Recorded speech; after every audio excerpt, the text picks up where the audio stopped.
Sir, संयुक्त राष्ट्र America ने हाल में ही दिनों में भारत के रूस के तेल आयात को निशाना बनाते हुए मुद्दे को स्पष्ट करते हुए उनके ऊपर लगभग 25% एक्स्ट्रा आयु लगा दिया, टैरिफ लगा दिया है। इसके बारे में क्या कहना है? देखिए, वो उनका काम है, उन्होंने किया है। मानना और तेल खरीदना ये तो जिस देश को ज़रूरत है वो देश तय करेगा ना कि उनकी बात को माने कि ना माने। तो उनसे सस्ते रेट में अगर दूसरे जगह तेल मिलेगा तो उनसे क्यों लेगा कोई? बता रहे हैं कि ये जो अतिरिक्त शुल्क लगाया गया है, भारत ने कदम उठाए हैं कि रूस से तेल लेने के लिए। मेन कारण जो हस्ताक्षर किए, मेन कारण नहीं बताएं कि रूस से तेल लेने के लिए। तो क्या मतलब कि अमेरिकी चीज़ और यहाँ पे कितनी महंगी हो जाएगी और हमारे भारत में कितनी महंगी हो जाएगी? देखिए, निश्चित है कि जब 25% रेट उसका बढ़ेगा तो महंगा तो निश्चित है होना। महंगाई तो अमेरिका का सामान महंगा होना तय है। कांग्रेस सांसद शिशिर थरूर ने कहा है कि ऐसी चीज़ें जो अमेरिका में रूस में आयात कर रही है, भारतवर्ष दोहरा मापदंड नजर आया है। चीन में 90 दिन की छूट दी गई थी जब ये रूस से वो तेल खरीदते थे। तो चीन में छूट दी गई थी और जो रूस और चाइना का बना हुआ सामान आवश्यकता अनुसार सभी देशों को खरीदना पड़ता है। और वो छूट दिए थे, वो छूट अभी समाप्त हुई कि नहीं समाप्त हुई, सवाल तो इस बात का भी है। उन्होंने ये भी कहा है कि जहां भारत मित्रता अच्छा मित्र कहते थे कि अमेरिका हमारा अच्छा मित्र था, ऐसा क्यों हुआ कि वो 50% मतलब 25+25 मतलब 25% एक्स्ट्रा क्यों लगाया? देखिए, अपने देश की अर्थव्यवस्था कैसे ठीक हो तो हर देश के वित्त मंत्री और प्रधानमंत्री की सहमति पर, राष्ट्रपति की सहमति पर ही कदम कोई उठाया जाता है। मतलब कि वो जो कह रहे हैं कि और देशों के साथ, पाकिस्तान हुआ और फिलिपीन हुआ, इंडोचीन हुआ, उनके साथ ऐसा कुछ नहीं शुल्क लगाया गया है, केवल भारत ही अमेरिका लगा रहा है। कि भारत एक बड़ी ताकत के रूप में उभर रहा है, जिसको लेकर के अमेरिका, रूस, तमाम दुनिया के कई देश चिंतित हैं कि भारत जिस शक्ति के रूप में उभर रहा है, इसको कैसे दबाया जाए, इसके कैसे कमज़ोर किया जाए, इस बात को लेकर के अमेरिका परेशान है। बार बार कह रहे हैं आर्थिक स्थिति भी बहुत दूर जाएगी। कि अब उनके कहने से थोड़ा होगा।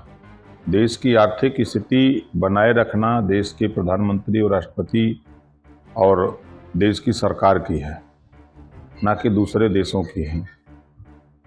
उत्तर प्रदेश के मुख्यमंत्री आदित्यनाथ जी कह रहे हैं कि जब दूरभाष समाजवादी पार्टी की सत्ता में आई तो उन्होंने कहा कि जी का मतलब गणेश नहीं बल्कि गधा है। गधे जैसी विधि रखने वाले बच्चों के मन में पीडीए की भावना पाठशाला बना रहे हैं। सही कह रहे हैं। जिस तरह की पीडीए की पढ़ा रहे हैं, अभी मैं देखा एक वीडियो कि अ से अखिलेश, डी से डिम्पल, प से परिवार, ये पढ़ा रहे हैं पीडीए पाठशाला में। यही पढ़ाने के लिए यही बुद्धि है। कल तक तो क्या बोल रहे थे कि पिछड़ा दलित अल्पसंख्यक, अब बोल रहे हैं कि अखिलेश डिम्पल का परिवार। यही कौन सी भाषा, कब क्या बोलते हैं समाजवादी के लोग, उनको खुद नहीं पता कि हम लोग क्या कर रहे हैं। विकास के एजेंडा के बारे में क्या कहना है समाजवादी पार्टी की? विकास किस तरह? देखिए, समाजवादी पार्टी की जब सत्ता आती है तो समाजवादी पार्टी एक जाति को बढ़ावा देने का काम करती है, खुद अपनी जाति को। जो उनको वोट दे करके मुसलमान सत्ता में भी बैठाता है, उस मुसलमान को भी छोड़ देते हैं और अकेले अपनी जाति को आगे ले जाने का प्रयास करते हैं। समाजवादी पार्टी के साथ देखिए, प्रजापति भी वोट देता है, पाल भी देता है, राजभर भी देता है, ब्राह्मण भी देता है, राजपूत, सारी जातियां देती हैं। लेकिन सत्ता पाने के बाद शुद्ध रूप से यादववादी समाजवादी पार्टी हो जाती है। मुख्यमंत्री जी ने यह भी कहा कि वो कावड़ का विरोध करते हैं, जन्माष्टमी के अवसर पर त्यौहार का करते हैं, राष्ट्र में दंगों का भी जोड़ते हैं। इसके बारे में आप क्या कहना चाहिए? देखिए, समाजवादी पार्टी का इतिहास है कि 4 बार की सरकार में 800 दंगे हुए हैं, कर्फ्यू लगे हैं, 1300 जन की हानि हुई है। तो हमेशा उनकी विचारधारा सिर्फ लड़ाने और विवाद पैदा करने का।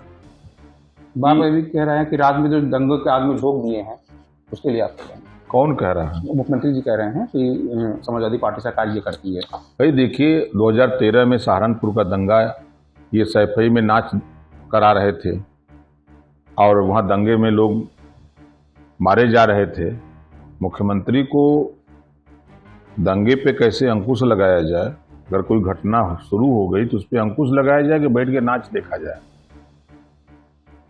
हर जिले में माफिया राज उभर आया था, ऐसे में एक जिला माफिया समाजवादी पार्टी की देन थी। सही कह रहे हैं। देखिए, चाहे बसपा हो चाहे सपा हो, समाजवादी पार्टी माफियाओं को मैदान में उतार करके सांसद तक पहुंचाने का काम किया। इलाहाबाद के अतीक जी उसके उदाहरण थे। और हमेशा समाजवादी पार्टी संरक्षण दिया है माफियाओं को, आतंकवादियों को संरक्षण और सहयोग किया है। मुख्यमंत्री जी ने यह भी कहा कि आज राज्य दंगा मुक्त है, एक जिला एक उत्पादन योजना आई है। निश्चित है कि 8 साल में प्रदेश में एक भी दंगे नहीं हुए, न कहीं कर्फ्यू लगा, और 1 डिस्ट्रिक्ट 1 प्रोडक्ट का अभियान 75 जिले में चलाया जा रहा है। और जो वहाँ के उत्पाद हैं उसको दुनिया के मार्केट में ले जाने का भी प्रयास हो रहा है। आखिरी सवाल यह है कि राहुल गांधी बोल रहे हैं ट्रम्प धमका रहे हैं, मोदी सामना नहीं कर पा रहे हैं। अडानी और अमेरिका की जांच पे बैकफुट आ रहे हैं मोदी। तो अखिलेश जी, राहुल जी क्यों नहीं खड़े हो जाते उनके सामने, वो सामने हो जाए। ये सत्ता पाने के लिए, ये जितने विपक्ष में हैं सब सत्ता पाने के लिए बौखला के बोल रहे हैं। वो कह रहे हैं मोदी का ए अडानी और अंबानी के साथ हैं, ये संबंध उजागर हो गया है। अब संबंध किसी का किसी से है तो उससे लेना देना क्या है? कह रहे हैं अमेरिकी जांच कर रही है इसलिए बैकफुट पे आ रहे हैं। ये सब अफवाह फैलाते हैं, झूठ बोलते हैं। अब देखते हैं कि जब भी राहुल जी जाते हैं विदेश, तब भारत को कटघरे में खड़ा करते हैं। चुनाव आयोग कटघरे में खड़ा करते हैं। यदि आपके पास कटघरे में खड़ा करने से पहले कोई साक्ष्य सबूत है तो पहले तो आप अपने जहाँ जहाँ जीते हो वहाँ आप लोग रिजाइन दे दो भाई, कि चुनाव आयोग ने गड़बड़ी करके, धांधलेबाजी करके हमको जितवा दिया है, हम रिजाइन दे रहे हैं। ये तो पहले ये करें। ये जीतते हैं तो अच्छा है, हारते हैं तो फिर। आपको क्या लगता है कि मोदी जी क्यों अमेरिका के जवाब नहीं दे रहे हैं और 50 से 25% लगाया गया है, और क्यों टैरिफ बहुत इंडिया के लिए बहुत घातक होगा आगे? इस समय पर ये बताइए कि इस समय बरसात हो रही तो गेहूं बोआई समय पर न सब होता है। इस समय अब धान की रोपाई हो गई है, उसकी निकाई और खाद की दी जाएगी, तो समय पर कोई जवाब दिया जाता है ना। प्रधानमंत्री जी इस वक्त चीन में जा रहे हैं लगभग दूसरी बार, और जब से प्रधानमंत्री बने थे और जब ये फायर हुआ था तब चीन से में जाना आना बंद हो गया था। क्या कहेंगे इसके बारे में? देखिए, जब कोई घटना होती है तो घटना के बाद उस देश से वार्ता होती है, वार्ता के बाद फिर सौहार्द बनाने का प्रयास होता है। तो उसी कड़ी में देश के प्रधानमंत्री जी दुनिया के तमाम देशों से इस बात के लिए सौहार्द बना रहे हैं कि आतंकवाद से सभी देश परेशान हैं। तो जब सभी देश आतंकवाद से परेशान हैं तो हम सब लोग मिलकर के क्यों न आतंकवाद के खात्मे की लड़ाई एक साथ लड़ी जाए, अलग अलग क्यों लड़ी जाए। इसके प्रयास में हमेशा माननीय प्रधानमंत्री जी भारत सरकार के लगे हुए हैं। ये बात विपक्ष को भी नहीं पसंद आती है, और दुनिया के कई देश ऐसे हैं जो आतंकवादियों को संरक्षण देते हैं, पनाह देते हैं, उनको भी पसंद नहीं आती है। विपक्ष कह रही है अभी तक अमेरिका को दोष बनाया था, चीन को दोष बनाने जा रहे हैं। देखिए, विपक्ष का काम है विरोध करना, सरकार का काम है विकास करना।